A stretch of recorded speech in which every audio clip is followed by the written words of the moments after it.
Well, happy St. Patrick's Day, everyone. I'm sitting here on my couch watching Resident Alien on Netflix. It's actually, um, it's good for a laugh. Um, I apologize for not being on here a lot this week. I had a really, really tough week, and I'm not doing very well. So when I say I'm not doing very well, I'm sleeping more. It's really hard for me to eat.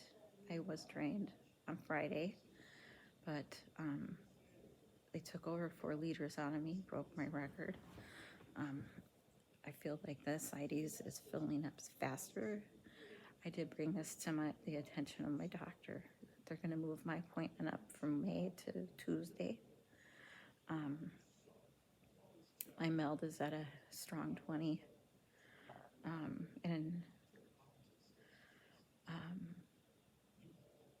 So it's perfect timing for them to make a decision as far as getting me on that donor list. At a 20, a transplant surgeon I don't think is going to support the TIPS procedure at that point. So if they can't do that, my question was, can I start getting drained twice a week? It's very debilitating. So we're going to talk about that. And if I get on the donor list, and it's a matter of waiting. So I could get sicker. But if everything I've done my research on, 20s is, and my age is probably a good point for me to get a transplant liver,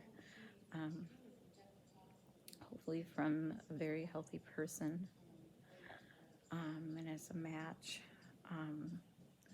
So I'm going to get to learn about that hopefully in the weeks to come. Probably have a lot more testing going on. I've been very tired. I'm learning to sleep when I can, but I'm in pain. I have one good day. It's very hard to eat, and it's very hard to drink fluid when it gets to be like this because it just makes you sick. But I know I need to continue to eat. When you have cirrhosis, honestly, pain medication is not an option. Your liver's already gone through enough. They don't want to have your liver processing things more than they have to be. So I can have some children's, basically Tylenol, up to a certain amount, but that obviously isn't going to help. They did put me on some anxiety medication, the new sleep med. This is try number 4. They have me on Ambien extended release, which seems to work right now. So if I'm able, I take it. I didn't take any last night. I was just too much in pain, too tired. So I didn't need it. I apologize for not being here and doing my chats, but I have been answering questions as they come out. I might be a day late, so please apologize. Accept my apologies because I do have doctor appointments and whatnot. If you're watching now and you haven't watched from the beginning,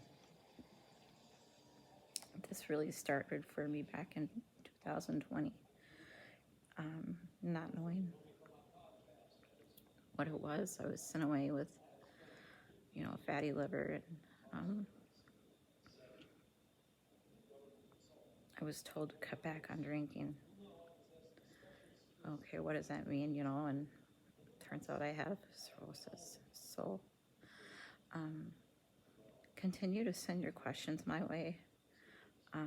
Someone just actually sent me a message asking if I know what kind of cirrhosis I had, because there's different kinds of liver disease. And I let that person know it is unfortunately alcohol induced, because you can have the fatty liver, which is non-alcoholic. And there are obviously other liver diseases that you can have that can also cause this type of issue. So I hope to be on here more this week. I hope to have more good news for you. I apologize, I'm not even dressed. My meld is still at 20. My bilirubin's off the charts. We can't get that down.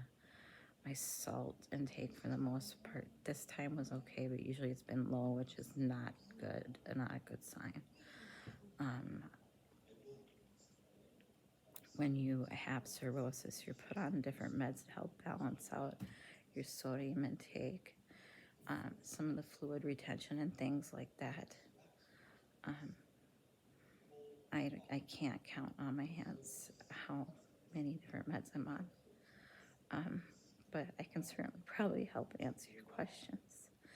I'm on blood pressure medication because my blood pressure is very low, and that's typical.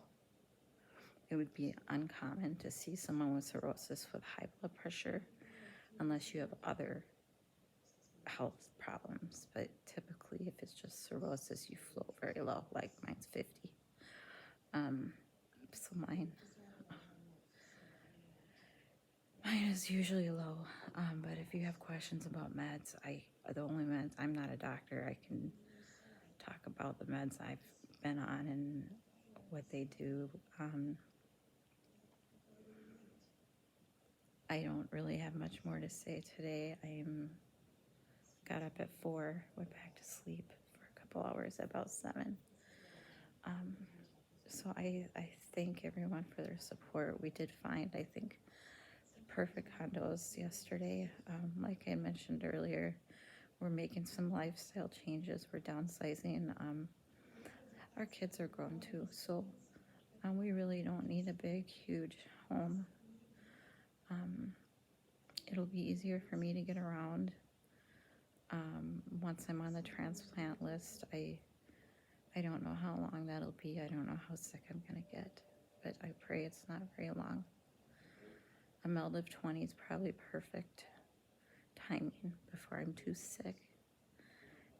And it gives me an opportunity to potentially get a very good liver transplant donor that was healthy and is a perfect match for me, so that I can start to get better, because I really am getting bored.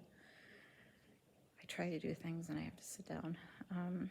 So today I'm going to do some laundry and maybe draw. I was going to attempt to make stroganoff later. I probably won't eat that, maybe a couple bites, but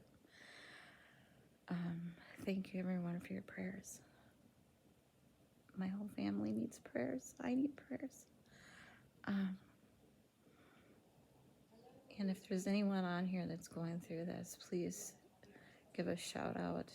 There's questions I have. Maybe you've gone through this and it would give me some hope too.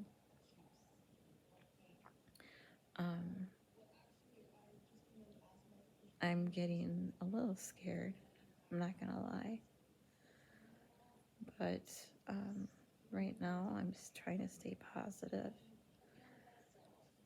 And it does help for me to get on here and kind of have someone to talk to. So thank you everyone for the prayers. Share this site. Look at my other videos if you haven't. I plan on having a discussion this week about a topic, and then if I can start feeling better somehow, some way, I do have a couple visitors lined up to speak about their sobriety and experience, maybe even being where I'm at, probably worse, so that we can all learn a little bit. Someone share. Don't sit back and watch. Don't give up. Show them this video. You lose everything, and you don't want the bills. You don't want to not be able to drive. I can't drive right now. I'm just not cognitive enough. You can't go out. You don't know when you're going to get sick. It's difficult to walk around. Week to week, it gets worse. The day-night sleep syndrome is a real thing, folks, and it screws your life up. I've had to get rid of almost all my clothes. They don't fit me. So now I'm hoping that I can get a couple outfits for spring and maybe gain some more weight. So thank you for sharing. Thank you for joining. Please continue to share and join and ask questions so other people can see your answers, because they might have the same questions. If anything, if you know someone who is headed down this path, it's serious, folks. It will take your whole life, and it will take your life. And you need to think about the reasons why to drink and the reasons why you shouldn't drink, okay? Nothing's good ever came from alcohol. Nothing. So have a blessed day. Enjoy your St. Patty's Day. I was going to make corned beef and brisket, but I just don't have the energy, so we're going to settle for stroganoff. Cream cheese stroganoff with Swedish type meatballs. So if anybody has some recipes they want to share, maybe I'll put some out there too. Some healthier ones. I'm going to eat my protein shakes. Well, on the good news too is I'm a great aunt again as of yesterday. So I'm very excited about that. I hopefully will get to see my granddaughter today. And you guys have a wonderful day. Stay warm. It's kind of nasty here. And I will talk with you soon. Bye-bye.